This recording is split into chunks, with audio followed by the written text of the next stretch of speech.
Hey guys, Aaron Marco here with Critical Response Training, back with another Tuesday training tip. Guys, today I want to talk to you about an important subject. In fact, maybe the most important subject when it comes to operating a pistol in a defensive manner, and that is your ability to properly form a master two-hand firing grip. You see, unlike some of the other fundamentals that may be a little more self-discoverable, forming a master two-hand firing grip for a lot of people seems awkward at first and maybe less intuitive. But ultimately, at the end of the day, it is the fundamental you're going to need to be able to fire fast, accurate follow-up shots, which is the crux of concealed carry. So I'm going to load up a couple of mags, and we'll go over the targets, and we'll get started and show you how I form a master two-hand firing grip, the way I've been taught to do it, some of the ways I've found application for myself, and maybe to help you out too. Let's get started. Okay guys, forming a master two-hand firing grip. Generally I start out by talking about it like this. Is this the right way to hold a handgun? Clearly it's not. However, can I get a hit with this grip? And clearly I can. The answer is yes.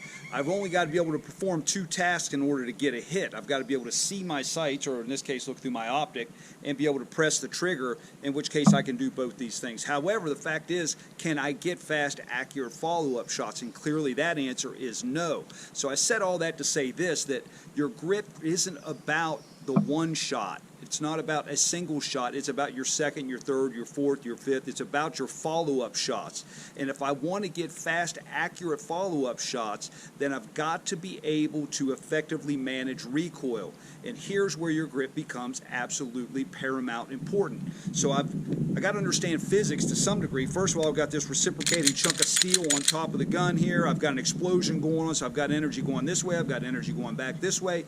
And so the higher above the axis of my hand this reciprocating chunk of steel is, then the more muzzle flip or felt recoil I'm going to have to deal with. Make sense?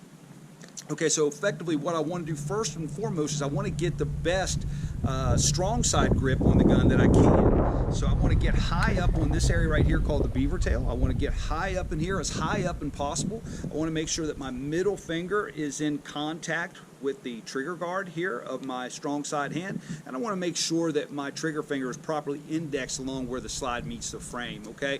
And I want to be really careful. This is one of our fundamental safety issues here, is making sure our finger isn't anywhere near or in the trigger guard. So I want to make sure I'm properly indexed in this position here. Then I want to make sure that the thumb of my strong side hand is high and flagged out in this manner here, okay? And so really this is about the best single hand grip I can get on the gun. Alright, so I've got the best strong side firing grip on the gun that I can. I got my three fingers wrapped around the magazine well. I'm high up on the beaver strap here. My finger is properly indexed along where the slide meets the frame, and I've got my thumb high and flagged out in this manner here, and that allows me to get my left hand on the gun. I don't want to close this channel off here. I want my thumb high so that this channel is open, so that fits perfectly with my left hand. So now I want to get my left hand on the gun. So I want to make contact with the index finger of my support side hand and the trigger guard. These four fingers are just going to kind of fall in where they feel natural right here, and then I'm going to fold this grip in this manner here, and I want to make sure that I've got meat touching the grip all the way around the gun. I don't want any pockets of air here. That's going to provide a less efficient pathway for the energy to escape. And so if I can make contact with the index finger of my support side hand here, these four fingers just kind of fold in naturally, and then I just wrap this grip onto here. Now, where a lot of people will make a mistake, so let's talk a little bit about some of the deficient grips that I typically see on the range. Maybe the most common is what's called the cup and saucer grip, where I just kind of make a saucer out of my support side hand. I set the gun kind of on top of it, and this is really what I do here. So this is not effective in any way for recoil management. Another deficient grip is one that I see where this thumb is locked down and this thumb comes over the top of it in this manner here.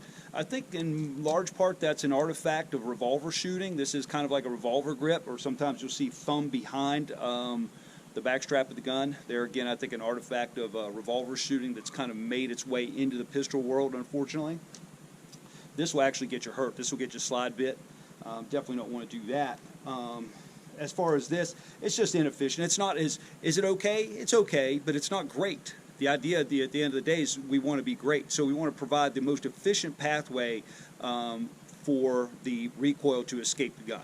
So there again, high and thumb. So a lot of people will get a grip maybe somewhere in here like this, and this is okay. It's, you know, this grip works, but at the end of the day, it's not about does it work, is it as efficient as it possibly can. And so a good grip here goes to a great grip here by camming this thumb forward, which allows me to get this meaty portion of my thumb high up on the gun. Really, at the end of the day, it's about how we're adding pressure to the grip. We're not just squeezing front to back, kind of like a monkey grabs a hammer. I am doing that also to some degree. I'm squeezing the gun back into the heel of the palm of my hand, but I'm also, by getting this meaty portion of my thumb high and up on the gun, it allows me to add pressure across the platform, which gives me a lot more stability and locks that gun in place. So I'm going to shoot a couple rounds. I'll kind of show you the difference between some of those deficient grips and what a really awesome master two-hand firing grip will do for you in regards to getting the gun to return to its natural point of liftoff, which will allow us to shoot faster, more accurate follow-up shots.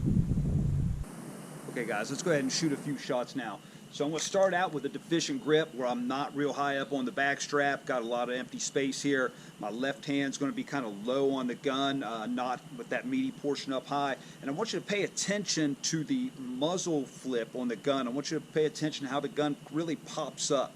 Okay, so pay attention to that as I shoot a few shots here.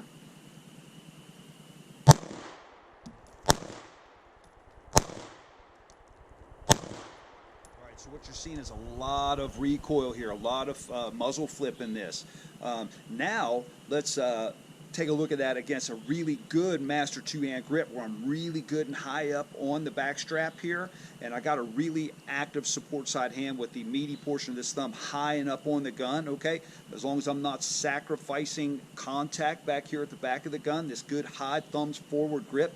Now I want you to pay attention to this slide and how it's tracking, okay?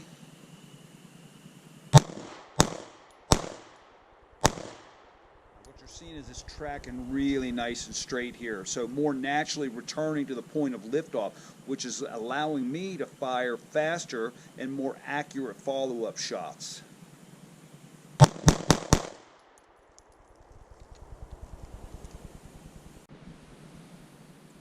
Okay guys, that was just a little bit about how to properly form a master two-hand firing grip and why it's of such paramount importance that you're able to do that.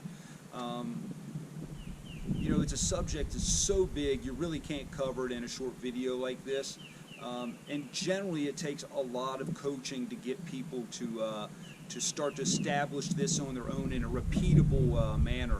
So hey, here's the thing, go out, get good instruction, and train with purpose. We'll see you next time.